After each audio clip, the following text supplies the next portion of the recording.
এই মুহূর্তে অস্ট্রেলিয়ার ম্যাকাইয়ে আছেন রিপোর্টার তারেক হাসান শিমুল। সবশেষ খবর জানতে সরাসরি যুক্ত হচ্ছি তার সঙ্গে।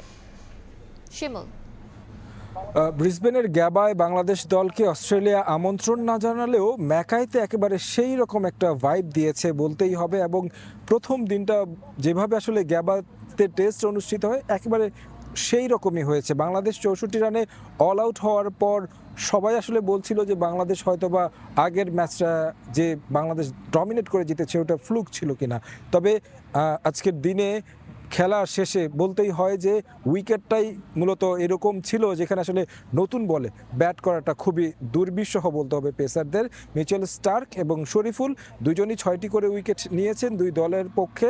স্টার্ক এবং শরীফুল প্রেস কনফারেন্সে এসেছিলেন এবং তারা বলছিলেন, স্টার্ক বিশেষ করে যিনি আসলে এই সকল উইকেটে খেলে বেশি অভ্যস্ত, তিনি বললেন যে একেবারে সিমিলার টু গ্যাবা, একদম ফার্স্ট ডেতে গ্যাবাতে যেমন উইকেট থাকে, টেনিস বল বাউন্স হয়, সুইং হয়, স্কেটিং হয়, সব কিছুই তিনি পেয়েছেন এবং ভালো জায়গায় বল করে উইকেটগুলো নিয়েছেন।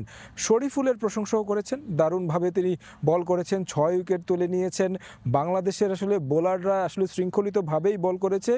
ব্যাটসম্যানদের ব্যাপারটা যেটা আসলে শরীফুল বলছিলেন যে সকালের যেই সিচুয়েশনটা ছিল, সকালে প্রথম সেশনের একেবারে প্রথম আওয়ারটায় প্রথম ঘন্টায় অনেক বেশি ভুগতে হয়েছে। সেটা অস্ট্রেলিয়ানরাও বলছিলেন যে এই সিচুয়েশনে যদি অস্ট্রেলিয়া ব্যাট করতো, টসটা যদি অস্ট্রেলিয়া না জিততো, সেক্ষেত্রে হয়তো অস্ট্রেলিয়ার ওইরকম একটা সিচুয়েশনে পড়তে হতে পারতো। কারণ এই উইকেটের যিনি কিউরেটর রয়েছেন তিনি আগে গ্যাবায় কাজ করেছেন, গ্যাবার উইকেট তিনি তৈরি করেছেন। তিনি আসলে বলেই দিয়েছেন যে টস অনেক বড় ফ্যাক্টর হতে পারে, কারণ প্রথম দিনের প্রথম সেশনের প্রথম ঘন্টাটাই হবে এই এই এই টেস্টের গতি নির্ধারক অনেকটা বলা যায়। কারণ বাংলাদেশ প্রথম ইনিংসটা যদি আরও কিছুটা রান করতে পারতো, স্কোর বোর্ডে হয়তো বা অস্ট্রেলিয়ার লিডটা এত বড় হতো না। একেবারে পিছিয়ে আছে 101 রানে বাংলাদেশ দল এখন।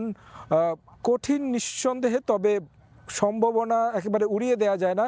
দ্বিতীয় ইনিংসে যদি বাংলাদেশ একটা বড় স্কোর, সেটা হয়তো 200 কিংবা 300 রান করতে হবে, কারণ অলরেডি অস্ট্রেলিয়ার 100-র বেশি লিড হয়ে গেছে, 2টি উইকেট তুলে নিয়ে। তারপরে দ্বিতীয় ইনিংসে সেই বড় একটা স্কোর করলে একটা ভালো লড়াই নিঃসন্দেহে দেখা যাবে এই ম্যাকাইতে। তো আমার কাছে এই ছিল সবশেষ খবর অস্ট্রেলিয়া থেকে।